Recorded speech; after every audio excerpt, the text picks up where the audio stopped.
Hajde pogledamo samo nekoliko hadisa kako je Allahov poslanik kroz hadise gledao na iskušenja, a to nam je u jednu ruku i rješenje poslije za iskušenja.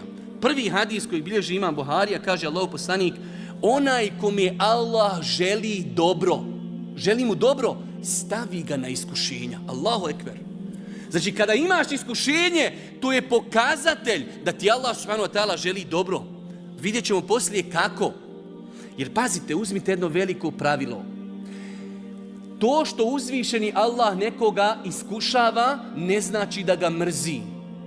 Isto tako, obrnuto, to što je Allah nekome otvorio dunjaluk, ne znači da ga voli. Mi imamo problem, vidiš čovjeka kako to be jarabi, ne ide u džamiju, ma ni Bajram ne klanja, ali on će god kamen podigne i pod njim 100 eura nađi. Ide mu sve.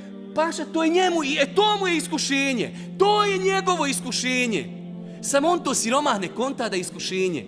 Imaš ljudi u Palestini, umiru od gladi, tebi Allah toliko na faku dao i teško ti otići u džamiju. Pa je to njemu iskušenje, ali on siromah ne konta. I ti vamo čupaš ko Gargamel sebi kosu, ja rab kako njemu ide, ni klanja, ne posti, psuje, krade, vara i sve mu ide. Pa ide gura sam sebe u džehennem, eto šta je, vjerujte. Pa znači to što Allah nekom daje dunjaluk, Allah poslanik kaže dunjaluk da kod Allaha vrijedi ko krilo mušice. Ne bi, kaže, dozvolio nevjernicima da sa njega samo gutljaj vode popiju.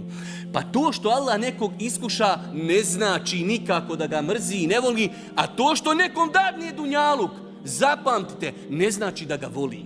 Već je sva poenta kako se mi odnosimo prema Allahu i kad imamo i kad nemamo.